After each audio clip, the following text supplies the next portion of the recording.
یہ بات درست ہے کہ دکن میں اردو کی ابتدا پہلے علاقائی حملوں کی وجہ سے ہوئی، لیکن اس کی ترقی اور فروغ اس وقت سے باضابطہ طور پر شروع ہوا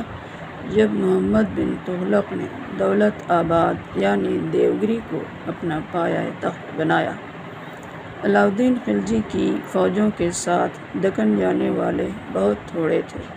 لیکن 1327 عیسوی میں جب دولت آباد دارالسلطنت قرار پایا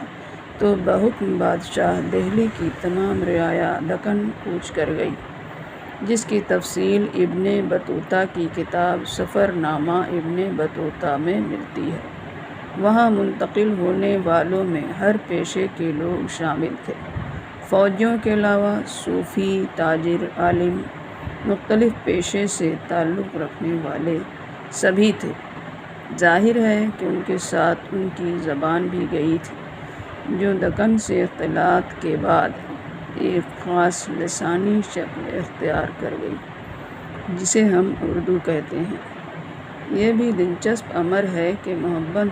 بن تغلق نے اپنے فیصلے پر نظر ثانی کی اور ایک بار پھر دہلی منتقل ہونے کا فیصلہ صادر کیا۔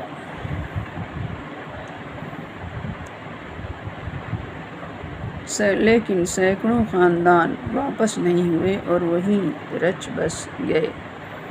اس کی تفصیل ڈاکٹر مرزا خلیل احمد بیگ یوں بیان کرتے ہیں: